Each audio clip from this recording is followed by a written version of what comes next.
Isin jenneer har'a nam tokko qabannee dhufneerra.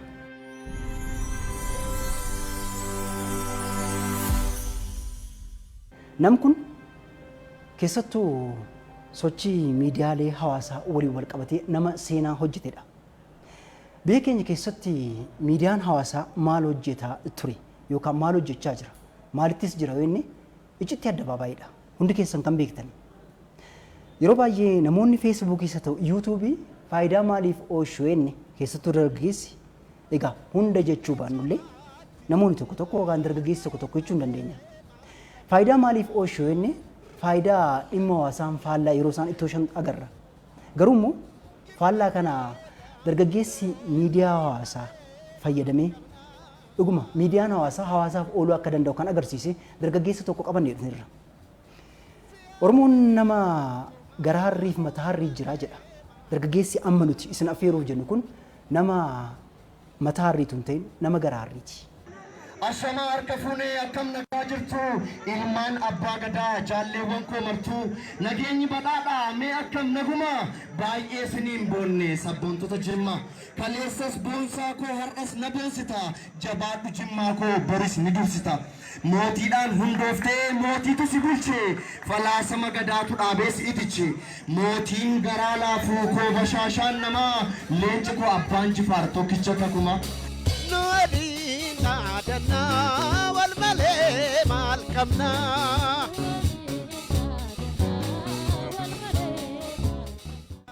Har'a seenaa mudannoosaa akkasumas inni maal keessa akka darbe nutti himuudhaaf jedha.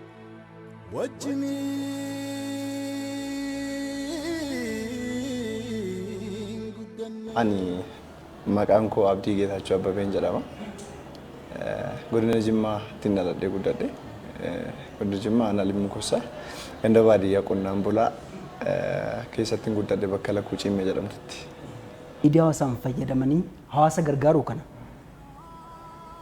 yaada ka'umsa kana eessaa argatte? Maalirraa kaate? Jalqaba guddinuma kooti. Guddinuma keetu murteessa waan akkasii akka gootu kan si dirqisiisu isaadha jallattee miti. Tariyaan alam bakkee bahee waan kana argee manatti deebi'u waan bareedaa nyaachuu nan danda'a waan mana jiru nyaachuu nan danda'a. Isa bakkeetiif immoo keessoon koo dhiphachuu danda'udha qaba. Guyyaa tokko biqilaa wayii dhaabuuf tu deemnu namni tokko qaama miidhamaadha deemuu hin danda'u lukan qabu jechaadha. Lafti gannaa waggaa lamaan darbe sadii guutaa irra almost lafarra tuu foqaquu argee boolla wayii ce'aniiti kan biqiltuun sun dhaabbatu. Boolla sana ce'uu dadhabee dhaabata namni taa'a lafarra foqoqaa deema. Itti dhufnee hiriyaa nama afur moo shan wayii taanee deemaa jirra. Ani firiyaan koo tokko saggoo irratti baannee ceesisnee dudduubaa immoo tokko viidiyoo nu waraabee viidiyoo sana argee callumeedhee har'a akkasitti oollee oolmaan keenya biqilaa dhaabaa oollee biqilaa kana immoo nu warra fayyaalessa qofa osoo hin taane warri qaama miidhamaan illee irratti hirmaataa jiru. Dhaloota dhufuuf qilleensa gaarii dabarsuuf irratti hirmaataa jiru jedhe Facebook irratti jechaadha. Sana ilaalee namni wayii naa barreessee karaa inboxii abdii koo nama gargaaruun barbaada nama kana gargaaruun barbaada maaloo na qunnamsiisinaan jedhe. Maal godhugaan nama kana hin beeku argees hin beeku akka carraan achitti argee sana booda nama kana barbaacha meeqaan guyyaa lama natti fudhatee nama sana barbaaduu fi barbaadee argadhee nama sanaan wal qunnamsiisee deeggarsi godhamee fi deeggarsa godhameef sana deebiseen maxxansee jechaadha riippoortii isaa. Sana booda waan kana namoonni baay'een koominti godhanii jaallatanii waan kana akka itti fufuu na godhan. Dargaggeessa ta'anii hojii akkasii hojjechuun immoo yeroo itti cimu jira. Kana jechuun maa inni fedhii hunda galeessa qaba dargaggeessi. Umrii kanatti abdiin kana hojjechuun isaa mee akkamii? Dargaggummaan umurii ta'uu danda'a. Umurii ani keessa jiru dargaggeessa ta'uu danda'a garuu wanni dargaggummaan kee akkasimmoo ani kana gochuu danda'u sammuu keeti. Anatu miila koo ajaja malee miila koo miti kan na ajaju sammuu kootiin miila koo ajaja bakka inni deemuu qabu harka koo kan ajaju ana sammuu koodha sii galee tarii sa'aatiitti kubbaa taphachuu danda'udha sa'aatiitti deemee bashannanuu danda'udha hiriyaa koo waliin sa'aatiin ittiin magaalaadhaa bahee wantoota gochuu danda'u godhu irratti waan kana gochuun koo satisfaakshinii addaa wayii naa kenna gammachuu addaa naa kenna maaliif hoo jettee dhugaadha keessa koo sitti maa jira ammaan nyaata nyaadhee yoon quufe yeroon gadi ba'ee nama daabboo naa biti jedhu yookaan nama bullee nyaatu argu nan rifadha. Maaliif an nyaadhee achitti nyaata hambiseera sii galee namni kunis jaallatee miti kan namni tokko bullee nyaatu waan namarraa hafe rakkateeti kan namni kun nyaataa jiru. Namni jaallatee bar karaarraan bulu, jaallatee qullaan bulu, jaallatee sharaarra hin ciisu, jaallatee kaartooniin uffatu namni waan dhabeef tarii ijoollummaa isaatii waan abbaan haatirraa du'aniif yookiin balaa konkolaataatiin yookiin dhibeedhaan yookiin maatii wallanii wal facaasanii warra daandii irratti guddate ta'uu danda'a. Malee ilmi namaa nama bara. Anaan adda miti isaan. Tarii ani hiree koo ta'uu danda'a uffata uffadheen deema barnoota baradheeraa maatii qabaamu. Bor immoo ana ijoollee koo maaltu qunnama hin beeku ana amma hin jiraadhu addunyaa kanarra. Ani immoo ilmoo horachuu nan danda'a yoo rabbi jedhe. Ilmoon koo immoo maal taati laata waan jedhu ati sammuu kee keessaa qabaachuudha qabda. Umurii miti waan kana kan murteessu. Tarii sitti ulfaachuu danda'a. Wantoota baay'ee luus gochuu dandeessa yeroo dargaggummaa kee kan keessa. Amma fakkeenyaaf an dargaggeessa ganna 30 gadi 20 wayii keessan jira jechaadha. Yoon kufe ani nan ka'a yookaan yoon cabellee dhidhiibbadhee fayyuu nan danda'a. Kufanii cabanii dhidhiibbatanii fayyuu hin dandeenye karaarraa kaasuu irratti argamna. Maaliif hoo jettee tokkoffaa nama isaan kaasu warra hin qabnedha warri karaarra jiran baay'een isaanii. Yoo kufanillee warra achi tafuu danda'anidha. An kufee boru ka'uu nan danda'a waan ta'eef warra kufanii ka'uu hin dandeenye yoon kaase an keessi koo gammachuu guddaa argata sii galee kanumadha isin jechuun barbaada. Yeroo baay'ee feesbuukii fi yuutuubii irratti akka biyya keenyaatti akka addunyaalessaattis yoo ilaalle kutaalee addunyaa hammacaa yookaan immoo bubbee hin taane addunyaa irratti uumaa ture feesbuukiin karaa fokkuutiin. Kana jechuun guutumaan guututti hojii fokkuu dabarsaa turame jechuun danda'amu. Gaarummaas qaba feesbuukiinis yookiin yuutuubiin. Garuu abdiin kana fayyadamuuf yaaduun kee sanuu bara amma teekinooloojiin sadarkaa guddaa irra ga'e namni dhuguma nama qaamaan amantee ka itti laattu yeroo itti dhabdutti feesbuukiin hojii akkasii hojjechuun kun mee akkami? Viidiyoo dheengadda deeggarsa gooneef maxxansuu koo irraan kan ka'e viidiyoo sana ilaalanii obboloonni koo biyyoota garaagaraa jiran biyyoota Jarmanii, biyyoota Ameerikaa, Kanaadaa, Awustiraaliyaa, Swiidin bakka garaagaraa teessanii hundumti keessan jechaadha viidiyoo kana ni hordoftu waan ta'eef viidiyoo kana namoonni ilaaltan warreen deeggartanis ni agartu jechaadha. Warreen deeggarsa kana irratti hirmaachuudhaan obboloota keenya, haadha keenya, abbaa keenya deeggaraa turtan bakka jirtan maratti kabaja guddaa fi jaalala isinii qabu isin akka qabu isiniin jechuun barbaada. Dhugaadha. Waan baay'ee akka yaadadhuu fi kan of duuba deebi'u waggaa lama ol kan dudduubatti deebi'u na goote jalqabaatti sammuu kee qopheessuu qabda waan hojjettu tokko irratti.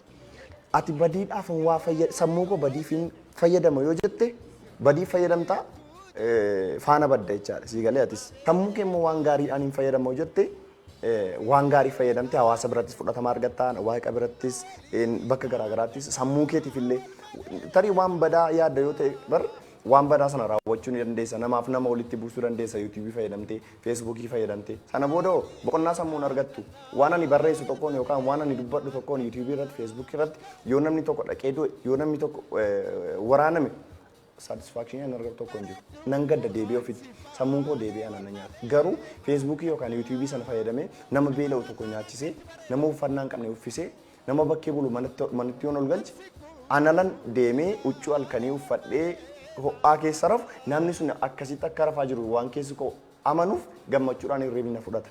Garuu yoon nama tokko dogoggorsiise sammuun koo anaaf boqonnaa hin laatu. Yeroo baay'ee nan arga miidiyaalee hawaasaa kanarratti tarii amma feesbuukiin illee jechoota badaa fi arrabsoo maal jedhee illee yerootti ugguruu irratti argama jechaadha. Gosaan, amantaadhaan, gandaan wantoota garaagaraatiin wal qooddiidhaan walitti bu'iinsa garaagaraatiin miidiyaalee hawaasaa kanatti fayyadama namoonni gariin namoonni muraasni jecha tarii waan qabnutti yoo seeraan itti fayyadamne hawaasa keenya gargaaruu ni dandeenya. Maaliinuu dirqama feesbuukii yuutuubii miti. Ati sammuu keetiin indiviijuwaalii qophaa kee taate nama karaa ce'uu dadhabe yookaan aspaaltiirra darbuu dadhabe akka konkolaataan hin rukunneef harka qabdee yoo ceesiste suunsiif gammachuudha.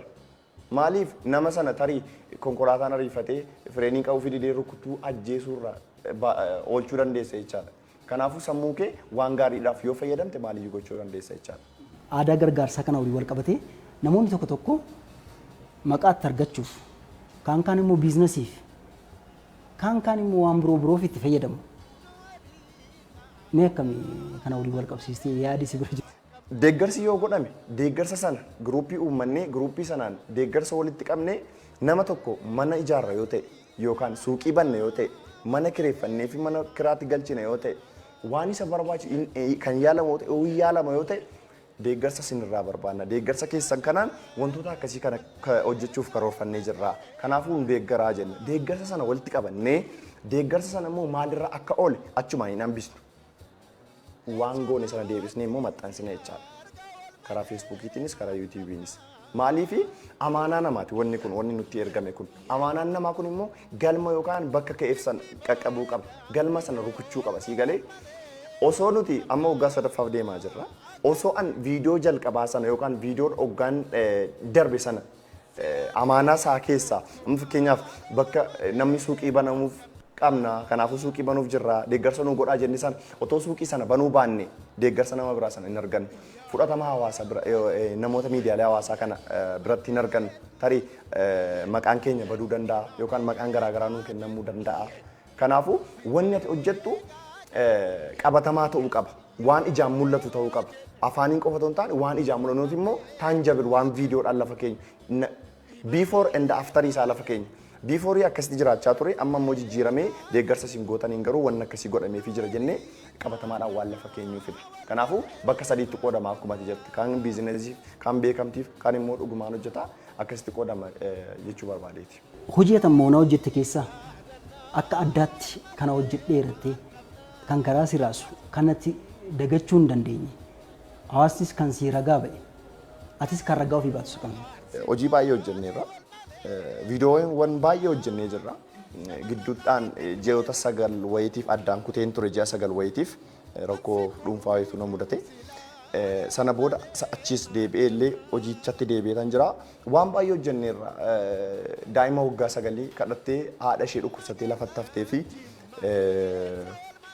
obboloota ishee dhiiraa qoxisuu ishee lamaan manatti kufan kadhattee magaalaa keessa deemtee bullee fuutee galtu daandiirraa kaasnee suuqii bannee fi still now daldalatanii jiraataa jiru. Qulfii qabadhu akka barbaadde banattee seentee gurgurachuu dandeessa. Qulfiin kan keetii suuqiin kun kan keetii situ akka barbaadde daldalatee ijoollee kee kana ijoollee xixiqqoo kana ittiin guddifataa jechaadha.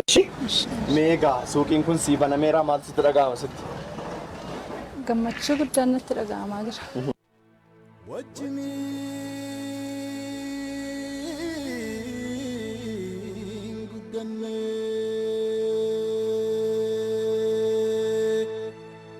Anis bakka isheen bakkee tuusii roora usee irra jedhee mana kireeffadhe mana kiraa wayiitti galcheeniin ture.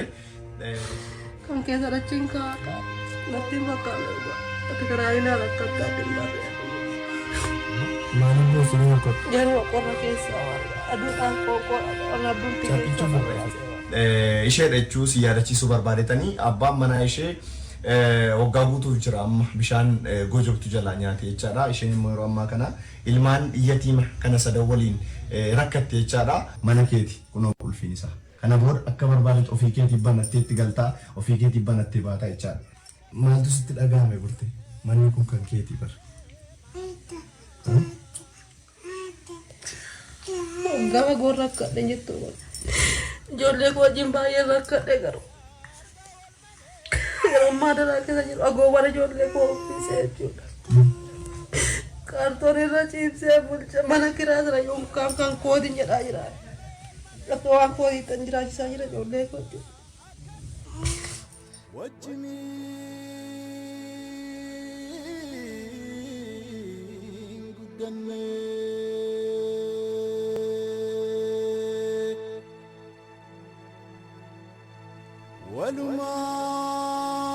walumaan jiraanne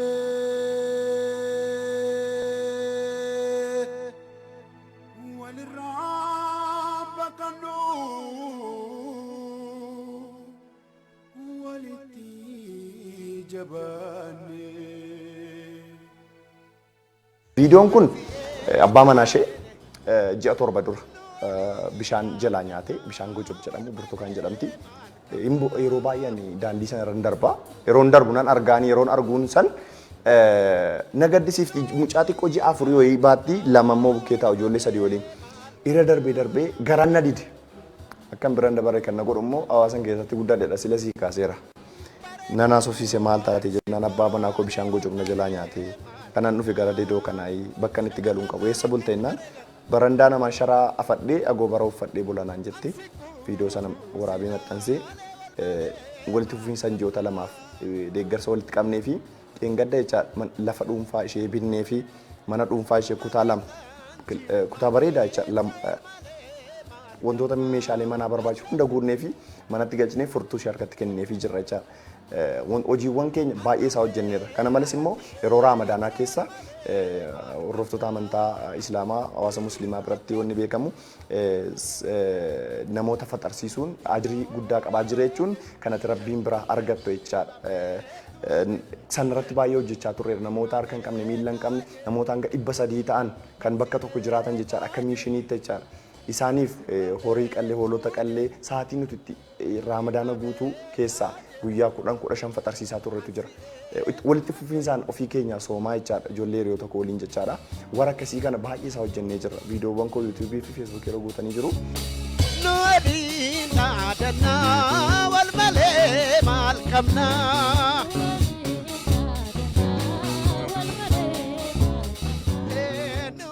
Egaa hojiiwwan baay'ee hojjennee jirra. Kan burtee silaa qofa osoo hin taane, kan haadha najaat qofa osoo hin taane, kan Aishaa qofa osoo hin taane, kan Miftaallee jira. Miftaa jechuun nama waggaa bara 1997 balaan konkolaataa isa mudate kufee jechaadha. Nama daldalee jiraachuu danda'u dargaggoo waggoota 17 mana keessatti kufee jechaadha. Deeggarsa dhabee hiriyaan koo tokko nageessee ilaalee viidiyoo waraabee Raamadaana keessa jechaadha. Deeggarsa ajaa'ibaa argate, deeggarsa bareedaa argate, suuqii ajaa'ibaa jechaadha. Suuqii jalqabaan tokko banatu osoo hin taane suuqii buleeyyii fakkaatu bannee fi jirra Miftaadhaaf. Hanga qarshii 100,000 olii kaashii qarshii 80,000 ol wayii kennee fi jirra. Meeshaalee inni ittiin deemuu danda'u wiilcharii 4 biyya Kaanaadaarraa kan innatti ergamillee jira jechaadha.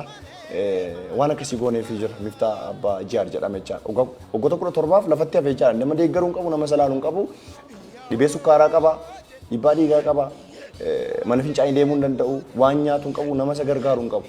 Nama kana fa'aa ija fuuldura namaatti baasnee gadi ba'ee illee ilaali kadhachuu hin danda'u, masgiida deemuu hin danda'u namni kun nama kana fa'ii deeggarsa gooneera. Aishaa kan jedhamtu jirti amma kan abbaa manaa hin qabne ijoollee 4 guddistu. Isheedhaafis suuqiidhuma akka Miftaa suuqii buleeyyii fakkaatu bannee fi mana kiraa kan waggaa tokko kaffallee fi sana booda kan waggaa tokko nuti kaffallee fi daldaltee ijoollee ishii barsiifataa guddifachaa mana kiraa sana kaffalataa yoo dandeesse immoo ijaarrattee jechaadha.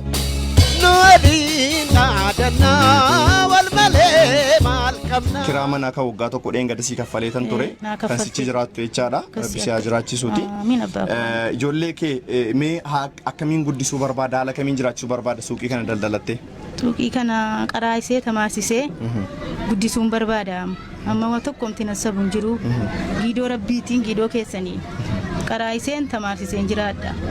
Akkuma dhageessan Aishaan miira bareedaa keessa jirti, gammachuu addaa keessa jirti jechaadha. Eesumaatti si arga wal malee maal qabnaa?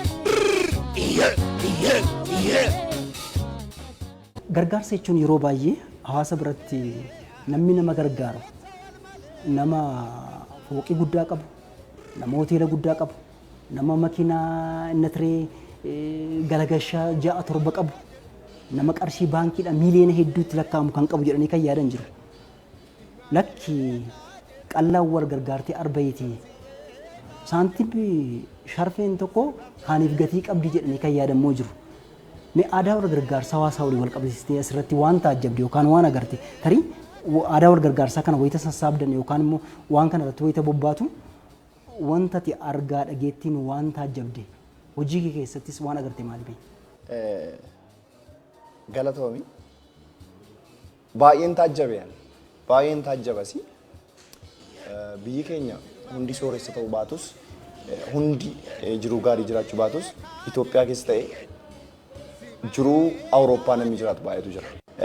Nyaata dihiriirsee yeroo 3 qofa gurfatee isaaf kan ganna baay'eetu jira. Kana ni beeku jechaadha. Garuu wanti si ajaa'ibu isa balbala isaarra ciisu namni yaadatu muraasa. Maal siin jechuu barbaadetanii namni qarshii qabu otoo waan qabuun irraa 0.05 gargaare silaa rakkataan hin jiraatu naannoo keenyarra. Tarii abbaan gamoo baay'een jira. Abbaan warshaa jiraachuu danda'a.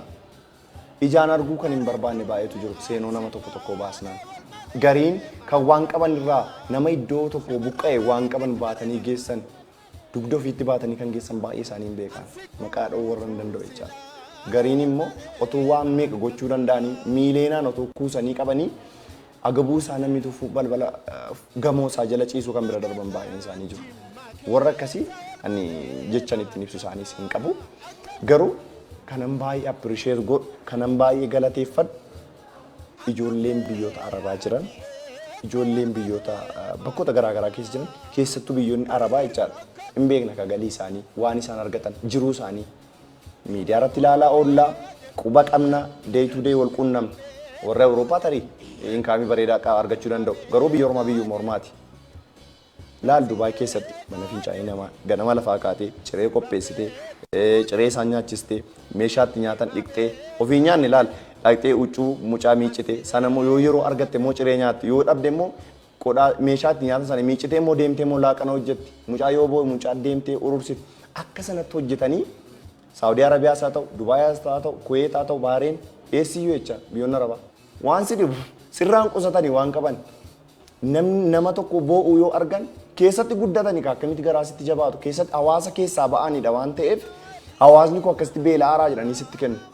Sii galee isaanoo qabaatanii miti in miileensa akkaawuntiin isaanii irraa qabaatanii miti waanuma mindaa 6,000 argatu ta'e 2,200 fa'aa ergu 5,000 mindaa isaanii gana madaamii isaanii fa'aa irraa liqeeffatanii viidiyoo nuti maxxansinu fa'aa madaamii isaanii fa'aa itti agarsiisanii isaanillee akka nu gargaaran kan godhan baay'ee isaaniitu jiru. Ijoollee sanaa kabaja addaan qaban. Kabaja addaa obboloota koo kabaja addaan isaaniif qaba dhugaa.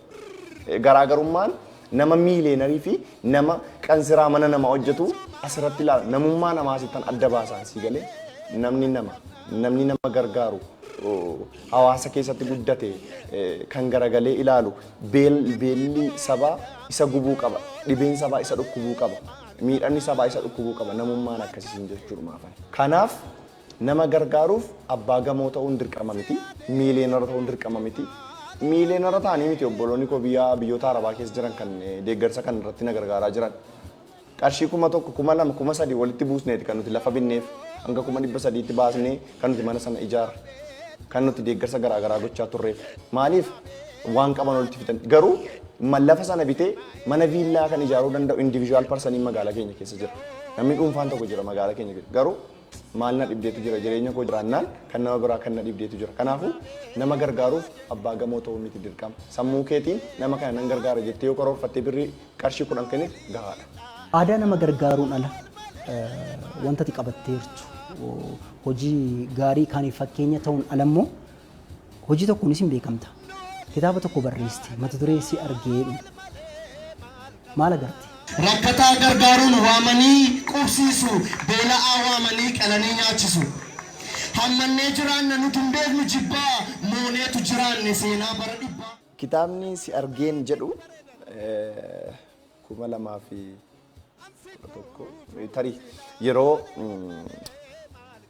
qabsaa'onni yookaan paartiileen garaagaraa biyyoota garaagaraa irraa gara biyya keessaatti galan yeroo namoonni umuriin guutuutti murtaa'e hiikaman yeroo namni waggoota baay'eedhaaf biyyarraa godaanee ture gara biyyaatti deebi'e gammachuun qaba ture. Natti tole nan arge waanan hawwaa ture waan ijoollummaa kootiin dhagaa ture namoota lafee dugdaa biyya kanaa ta'an qabsoo kana turan miidiyaaleen garaagaraa biyya keessatti deebi'anii turan sanarratti gammachuun qaba ture.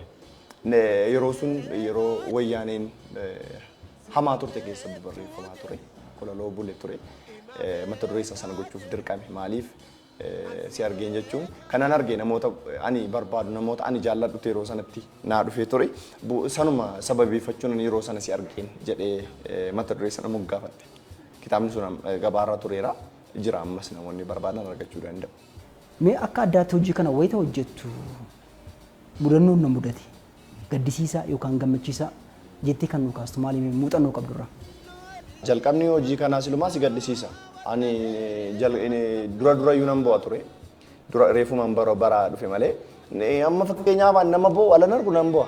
Stiil nan bo'a. Guyyaa lama na gabuu bulee yeroo namni siin jedhu an ciree nyaadhee keelaa kanan beelaa jira taa'ee sa'aatii sanatti si galee. Kun si boosisuu dhiisuunsaa ati sibiilarraa uumamte si fakkeessa si galee. Wantoonni jalqaba irratti na gaddisiisan baay'een isaanii na mudachuu danda'a. Nama dhukkubsatee dhiigni garaan keessaa ba'ee jechaadha. Waan ittiin deemtee operaasiyoonii taatu dhabdee mana keessatti kuftee du'aaf qarqara turte. Deemee argee bo'uu dhiisuun koo sirrii natti hin fakkaatu. Nan gadda waan ta'eef nama waan ta'eef haadhan qaba mana keessaa. Nama sana operaasiyoonii goosistee yeroo fayyistee ijoollee isatti immoo nagaan deebistuun gammadda. Si galee garuu wantoonni immoo na mudatan baay'eedha. Akka dhuunfaatti wantoonni na mudatan jiraachuu danda'u. Tarii akkuma sila sii kaasee wantoonni maqaan garaagaraa sii kennamuu danda'a. Nama dhibba keessaa nama tokko ta'uu danda'a wanti sun garuu. Sun ana dhimma koo miti.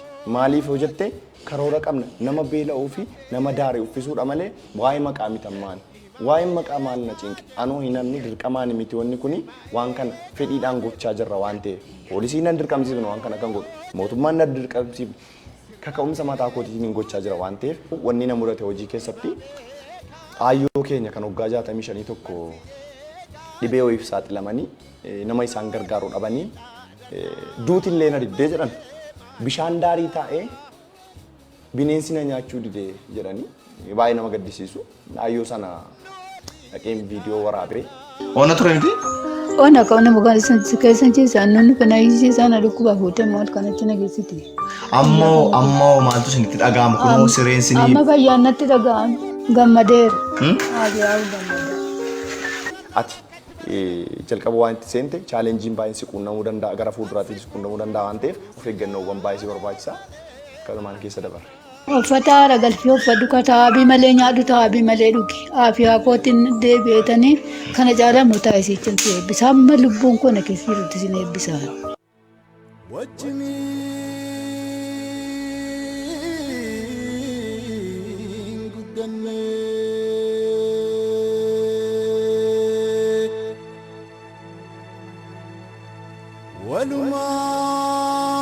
Walumaan jiraanne.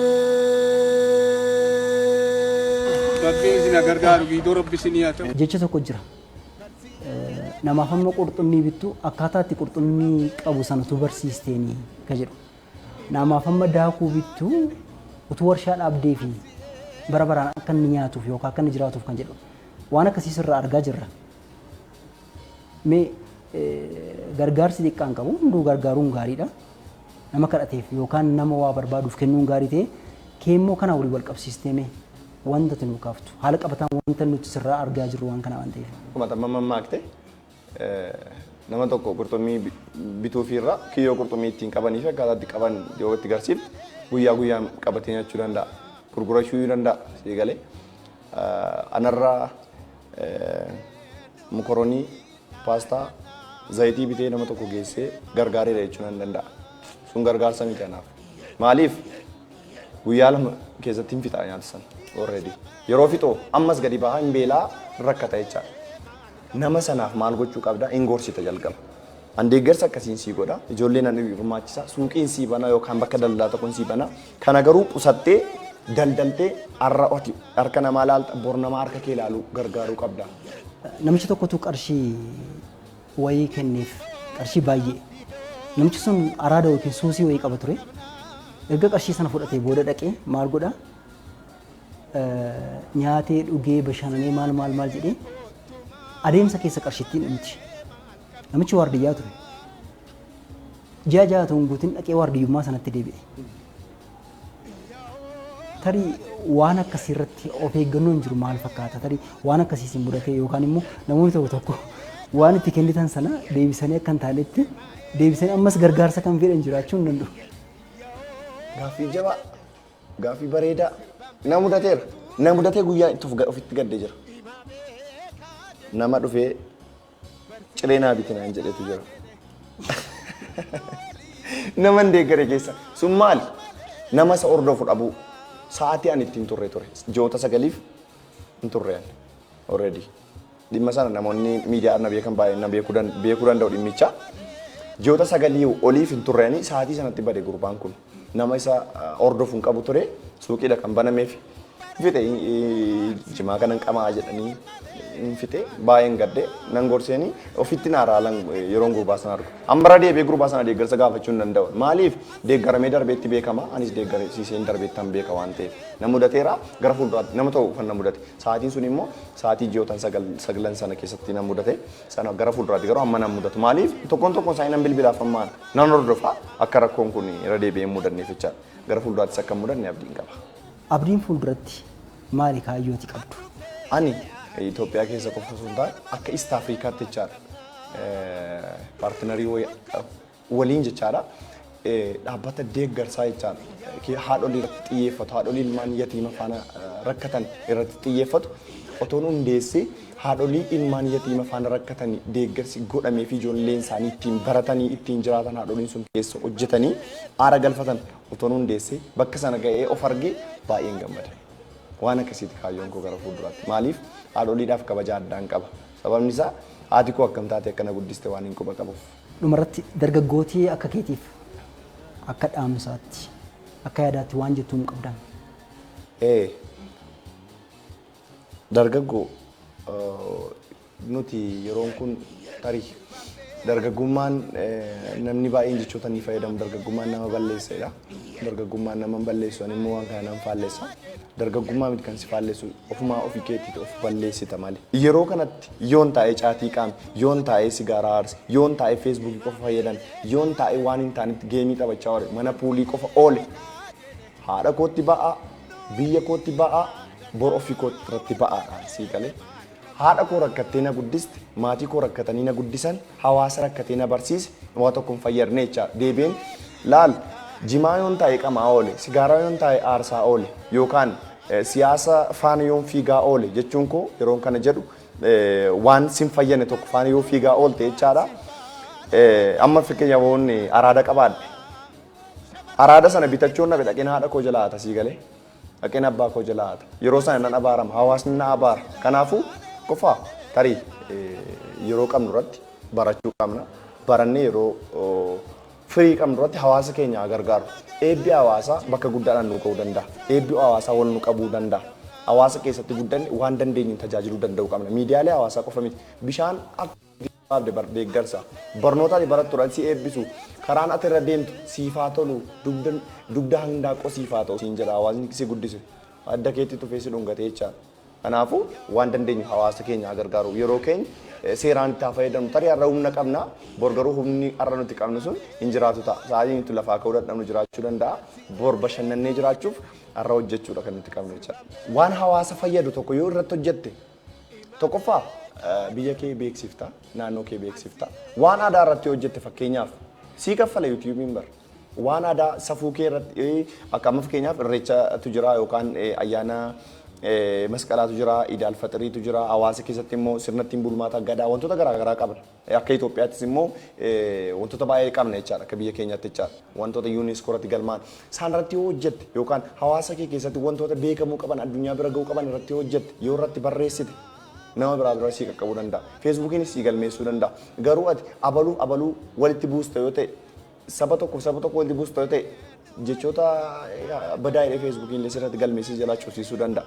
Yeroo ammaa kana jechaadha. Kanaafuu waan qabnu irratti waan gaarii qofaaf miidiyaalee hawaasaa kana yoo fayyadamne amma fakkeenyaaf waan feesbuukiidhaan namoota baay'ee gargaareetan jira. Gargaarsa rabbii firiyoota kootiitiin akkuma sana wal faana buune wal gargaarree wajjiniin hanjimmarran jira inni baalee iluu jirtu wallaggaa godinaalee oromiyaa 11 irra jirtan hundi keessan wal quba qabaannee waan kana irratti osoo wal gargaarree hawaasa keenya naannoo keenya irraa nama 10 yoo kaasne dadhabaa yookaan nama beelee 10 daandiirraa godinaalee oromiyaa 11 irraa yookaan nama 110 daandiirraa kaasnee irraa jechuudha. Kanaafuu kan irratti waliin hojjennu jabaadhaas niin jechuun barbaada.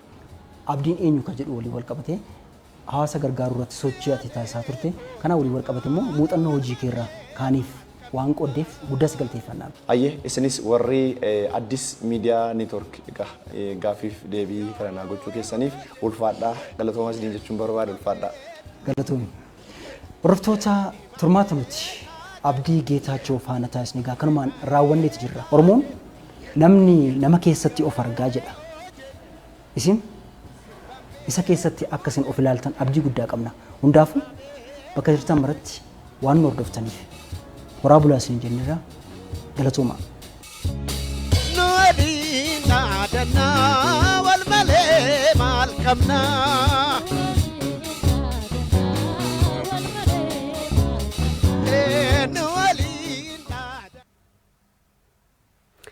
Dhugaadha nuti wal malee waan qabnu.